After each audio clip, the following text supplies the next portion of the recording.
What's up guys, Sheldon back with another review, and today we are looking at the Super Action Statue Jonathan Joestar Limited Edition from JoJo's Bizarre Adventure Part 1, Phantom Blood. This is the Winter Festival exclusive from 2016, you can see it down here, and this color I believe is based off of one of the manga covers. I'm not sure exactly, but it definitely is a manga color though.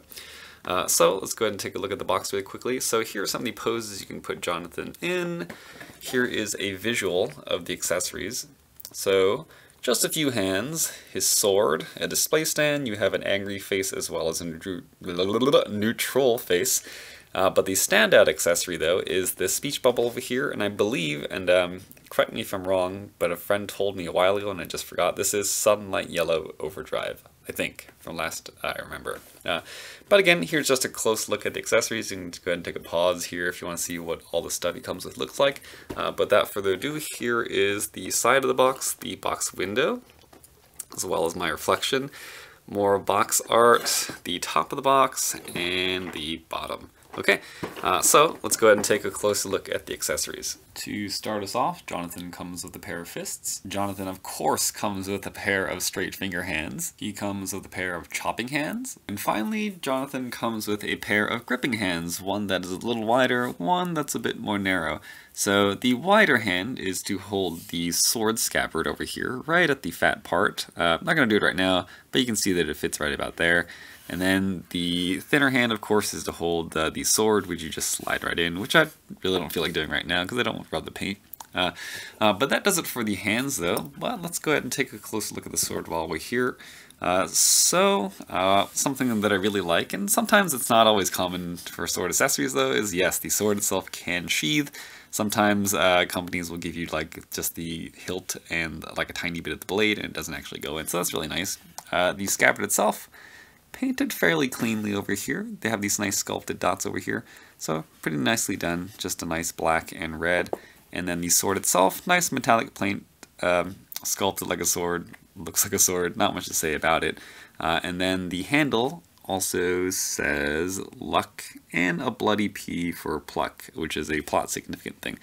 So nice detail over there.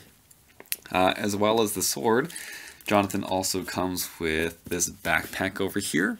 And I don't remember how often he wears the backpack, but as you can see, the backpack has a peg hole in it, so you can peg the display stand into it if you want him wearing it. And to put it on, you can actually just take the strap and unpeg it. That way you can just go over here and drape it over his big, wide, manly chest instead of like shoving the arms in. So it just makes it a little easier. Won't do it on camera, but you can see where I'm going with this though. So you just take it around, and then you just plug it back in once it's on his back. So there's the backpack over here. It's got some nice shading on it, and it is a soft plastic. Jonathan also comes with this alternate yelling face. And while we're here, let's go ahead and take a closer look at the face sculpt over here. So pretty nice. I do like it. The eyes, as usual, are painted pretty cleanly, very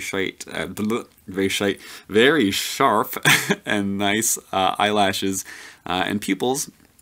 And the eyebrow paint is done pretty well. Nice sculpted hair, nice little black wash over here, so yeah, pretty nice, I like it. And then finally, Jonathan also comes with the accessory, the speech bubble, which goes this way, I believe. And let me pull out for you. So he comes with this speech bubble, as well as this plastic stand or peg to help you plug it in. Unfortunately, the display stand cannot accommodate this display piece and the one that goes in the figure at the same time. As you can see, the stand itself, or the display base, only has one hole, so you can't do both at the same time, unfortunately. But other than that, Jonathan also comes with an instruction manual, which is pretty standard for Super Action Statue, just so you know where to move it and you don't break it. So that pretty much does it for the accessories for Jonathan. Let's go ahead and take a closer look at the figure, and in particular, let's take a look at the articulation. Alright, so Jonathan has some pretty simple character design, so you would expect that his articulation should be pretty good, but his head is on that hinged ball joint over here.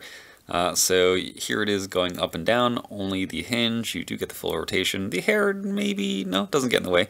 So you get full rotation over here. The neck, I believe, is on a joint as well, so you can get it to move a bit, but here it is combined, going down, And then here it is looking up. Not bad, considering that the back of the hair does actually get in the way, but the neck at the base moves up pretty far. And then for the shoulders, as you can see, we have a butterfly joint over here. You get about, let's see, how many clicks? 1 click forward, about 1 click back. Let me see if I can show you how far it reaches around in front of himself, though. So about that far, pretty decent.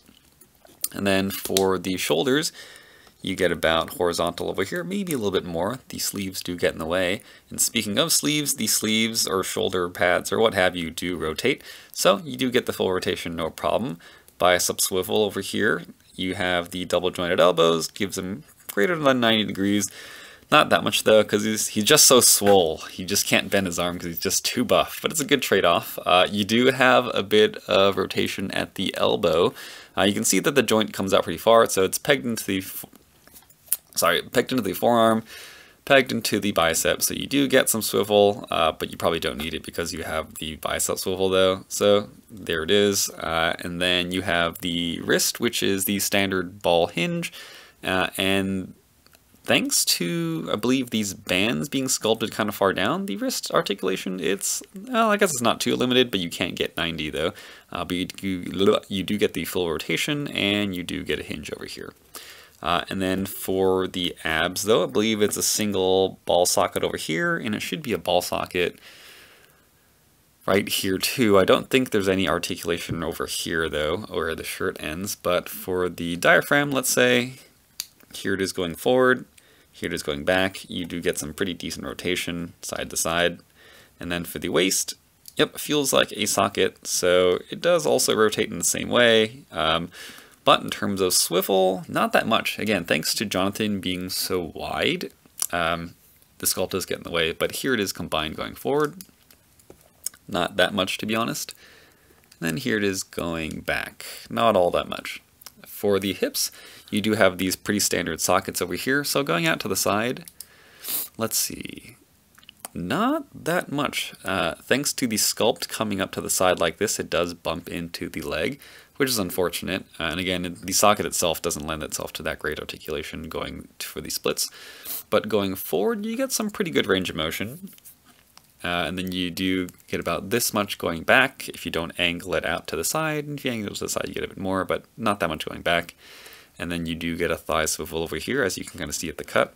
And then for the knees, double jointed. Looks like, let's see, let me do it with the one that's closer to the camera though, so it's unimpeded. So you get a little bit better than 90 degrees. The boot, I guess, I don't know, the lip of the boot does get in the way. And then something that I do want to note here though, because the top of the boot is so, I guess, wide, when you bend the boot, you can see into the joint. It doesn't look that good though. Just something I want to point out. Anyway, at the knee, it is pegged into the thigh, so you should technically get some knee swivel, but the kneecap is actually going to get in the way. As for the ankle, let's see, you have about this much going back, which is pretty good. Not that much going forward, which I expect. And then for the toe hinge, it's there, but it's like kind of loose, so you're not really going to get him to balance on it if you don't use a stand. And then for the ankles, it looks like the side of the boots are sculpted fairly down, but you get about this much ankle pivot. And here is Jonathan's widest stance possible with both feet still flat on the ground. So overall, Jonathan's articulation is pretty good. Not the absolute best in terms of super action statue, but pretty good for a person or character who's so buff and muscular. Such a muscular person wouldn't have such crazy flexibility anyway. But again, right, it's JoJo, you hit these weird, fabulous poses, so, like, it's unfortunate that you probably can't hit all the poses that he makes in the manga, but, like, the manga or the series doesn't exactly put the characters in anatomically correct poses anyway, though. So that does it for the articulation, though. Let's go ahead and take a look at the paint and sculpt, as well as do a size comparison.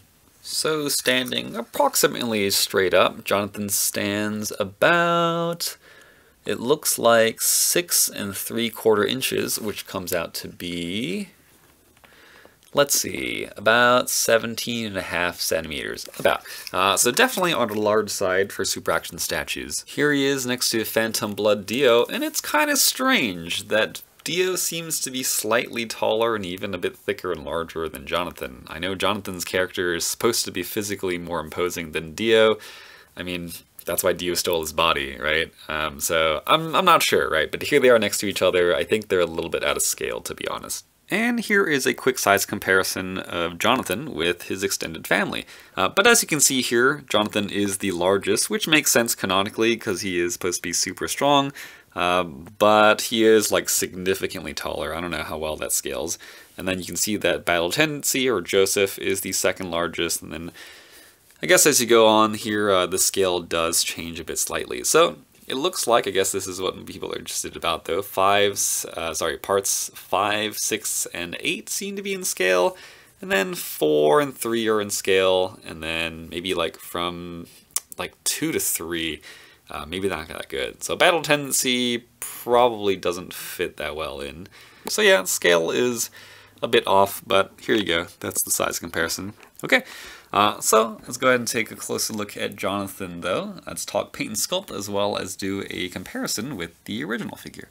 Alright, so in terms of sculpt, you're pretty much looking at the same figure. The only real difference is this extra accessory that comes with Winter Festival Joseph.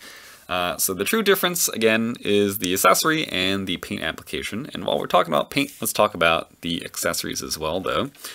So Jonathan, again, comes with a different scabbard, well, different colored sword over here, and it actually looks like the old sword would still fit pretty well with the newer Jonathan, which is nice. It's like the same purple, but personally I do like how the red contrasts with the green over here, so it's pretty nice. But for the most part, practically the same accessory, just red instead of purple. The paint application on this little S here is a little different. It's got completely red, whereas this one's got a silver trim.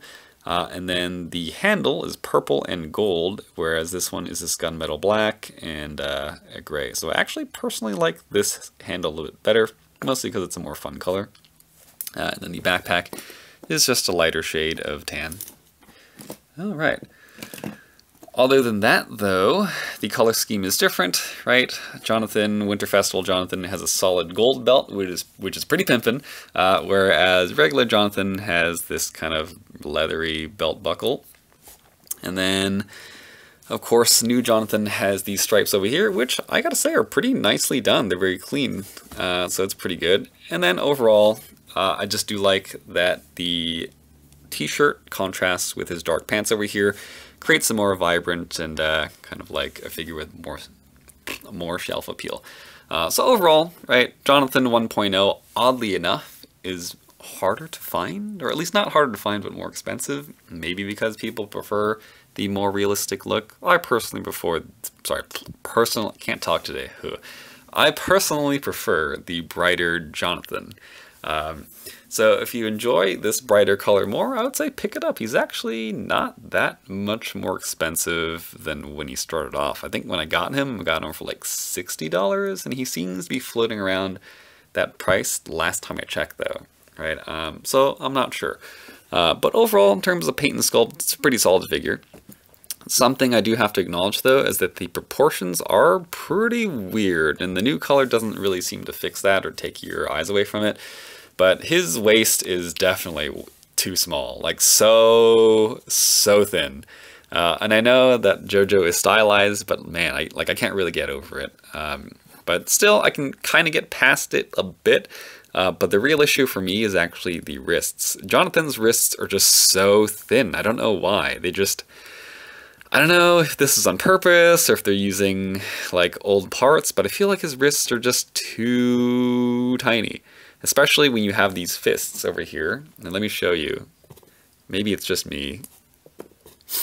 Let me pop that on here. But his fist is like the same width as his wrist. It's just so weird. I don't like putting his fist on his hand. It just looks way off.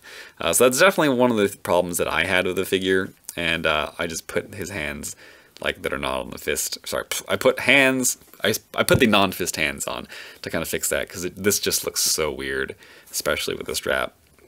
So If you can get past these proportion issues and you do like this particular color, I do recommend this figure. It's a pretty good figure in terms of articulation and sculpt. It's got nice shelf appeal, and it's a little easier to find than this one over here. So that pretty much does it for this review though. If you enjoyed, feel free to give me a thumbs up and hit that subscribe. I'm going to put Jonathan in a couple poses for you all at the end, but yeah, thanks for watching.